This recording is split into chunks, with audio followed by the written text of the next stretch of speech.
Hey, this is Robert with Hattiesburg Cycles. I want to let you know that today, April 15th, we have the Can-Am truck here. That's right, we've got the entire 2015 line of Can-Am Spyders here, ready to ride. Sitting outside, should be here all day. I got a little footage here. I got a chance to go out and talk to some of the guys about the different models.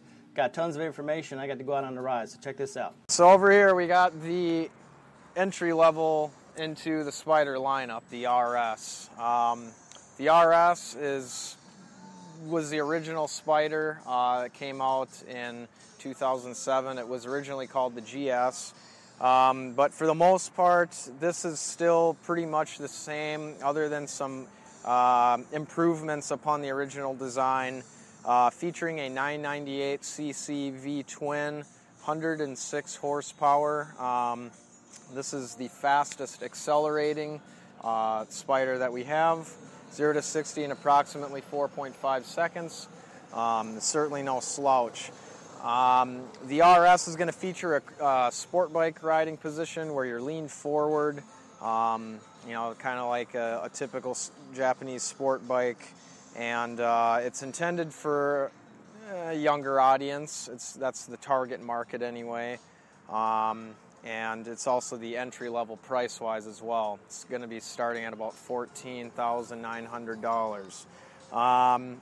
This particular model right here is the RSS. The S gives you the nicer wheels, more color options, a nice stitch seat, and the biggest feature is the cruise control, which is only available on the S. This is also the semi-auto gearbox, and features a 5-speed with the V-twin models, and a nice semi-electric shifter that's real easy to operate. Now, all Spyders are available in both semi-electric and full manual versions. The full manual has a clutch, shifts just like a motorcycle. For the V-twin powered models, the RS and the ST, which I'll be getting to in a minute, they have a 5-speed gearbox. And like I said, that 998cc V-twin. Now, moving on to the next step up into the lineup, the ST. The ST was built to kind of bridge the gap between the RS and the RT. The ST features a more upright riding position, floorboards that position your feet a little more, or your knees a little more in a natural riding position. You're not as hunched over like you are in an RS. But like I said just a minute ago, the ST does feature the exact same power plant, same transmission. Everything is pretty much the same on the ST from the headlights down. The only difference is like I said, you're sitting more upright. And here, this model in particular is the Limited. So again, this is going to come with GPS on the Limiteds, the adjustable windshield here that can be adjusted just simply pulling it up and down to block out more or less of the wind. The nice polished chrome wheels, that's also part of the Limited package. And then also the last feature is the saddlebags, the hard cases. That comes standard with the Limited model.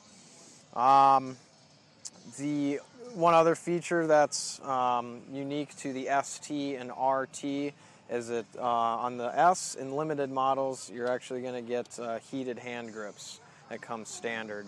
So it's a nice feature. Moving on to the RT.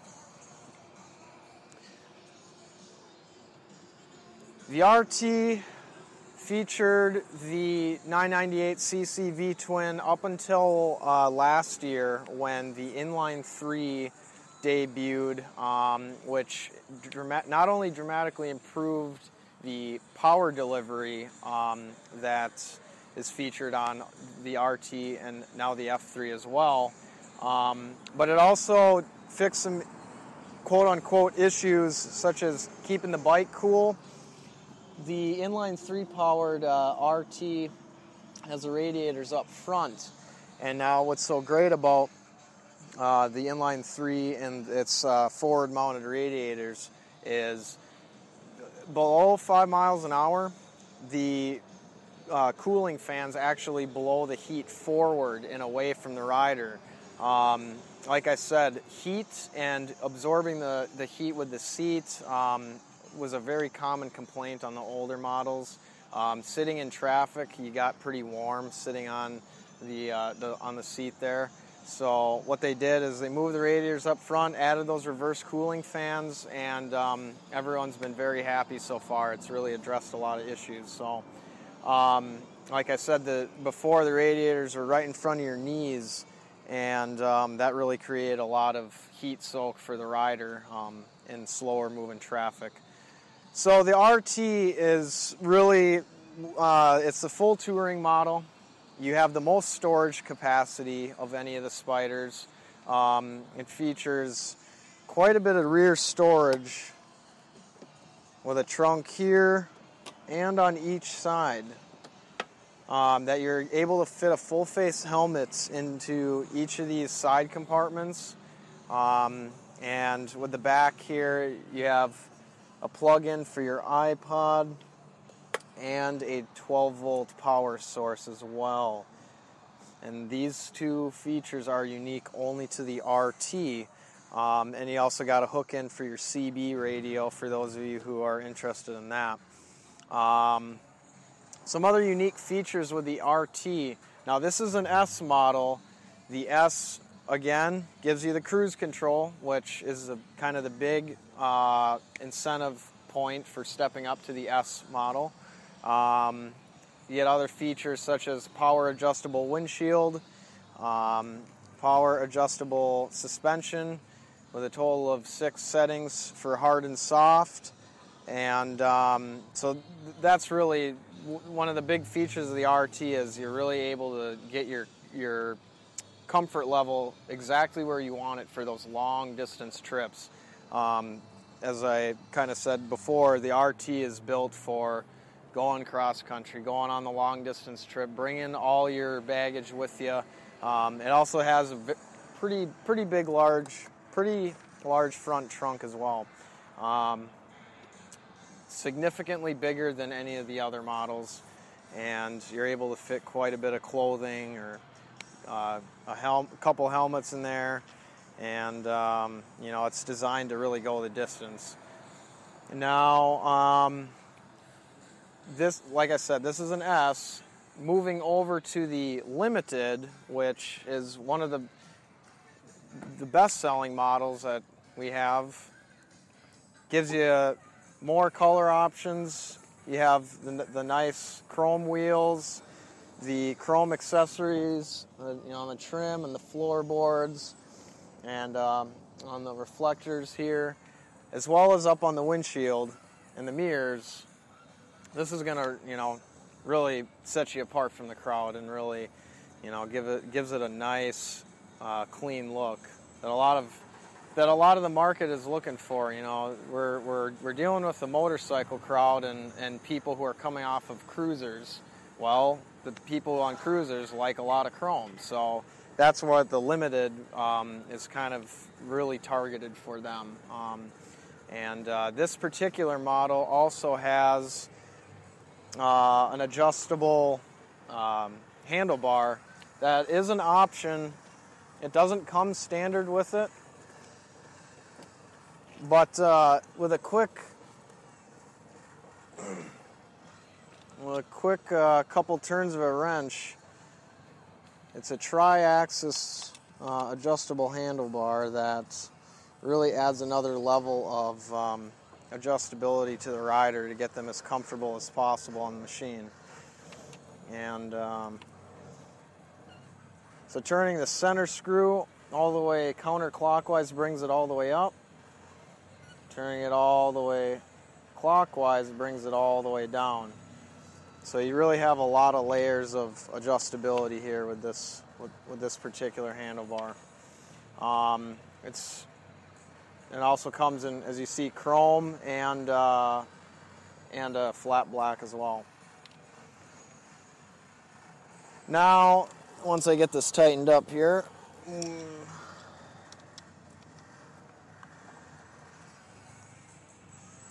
now moving on to the F3.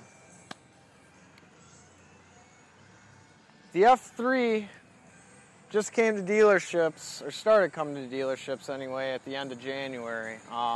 It was released in September, and this is really, this is what our tour is, we're here to promote the most.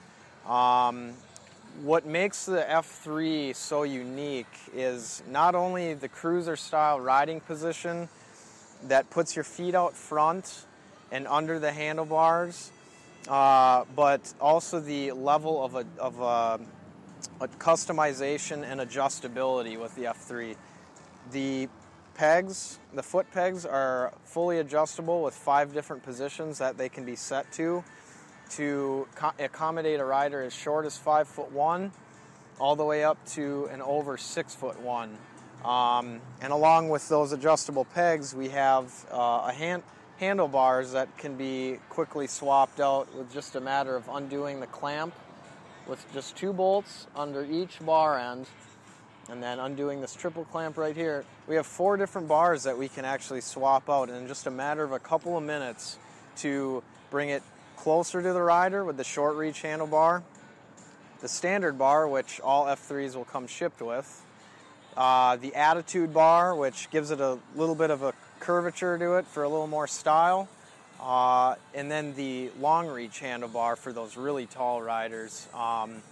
So like I was saying, the F3, a brand new cruiser style riding position with a ton of adjustability as far as getting people of varying heights really comfortable on the machine. You're sitting 3.5 inches lower. You're 3.5 inches lower on the seat here compared to an RT. So lowering the center of gravity like that is going to make it handle not only a lot more confidently and comfortable in the corners, but a lot of people prefer the cruiser style riding position that puts you more in the bike, like a Harley Davidson, Victory, Indian, what have you. And putting your feet out under the handlebars the way they are, you're actually going to be able to pivot your weight off your feet in the corners. You're not using your upper body as much. So it's a more natural steering that you're going to be experiencing out on the road.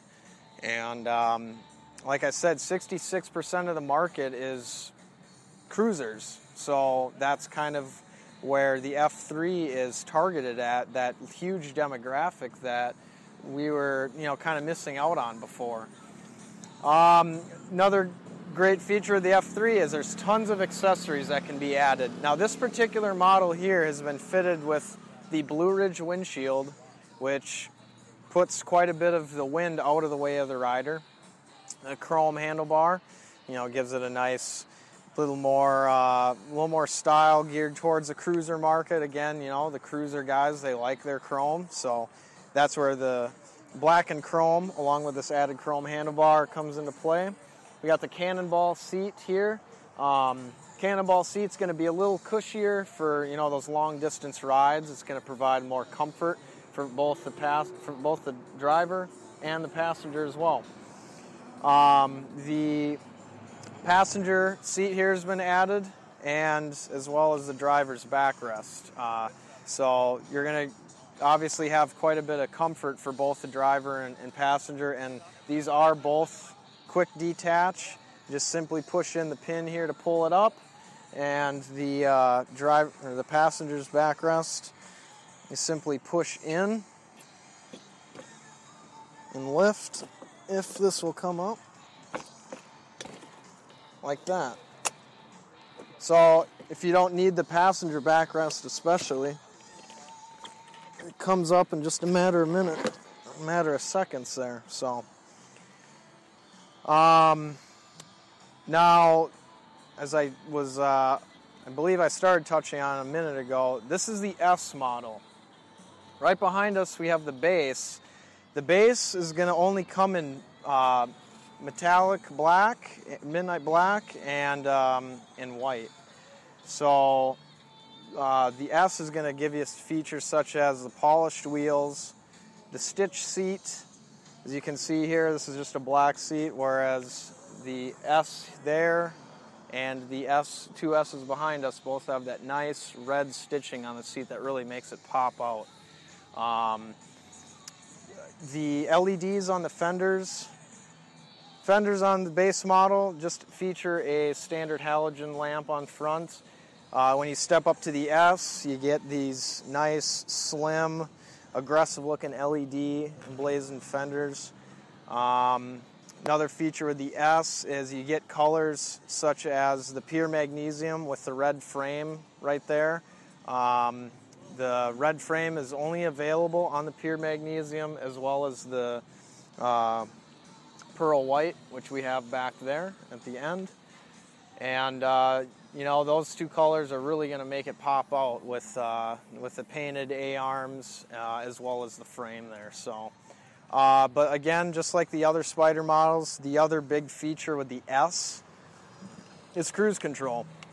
You can't retrofit cruise control onto any of the onto any Spyder model. So, you know, you tell people you rather have it and not need it than wish you had it and you don't. So that's really one big feature of the S, why we believe a lot of people are going to want to step up to it. And you're going down the highway, and you know your wrist is going to get tired naturally from all that riding. So having the cruise control as simple as it is, just a matter of sliding it over to activate it, and then you push down to set your speed. It's really quite simple with a one-finger operation. So.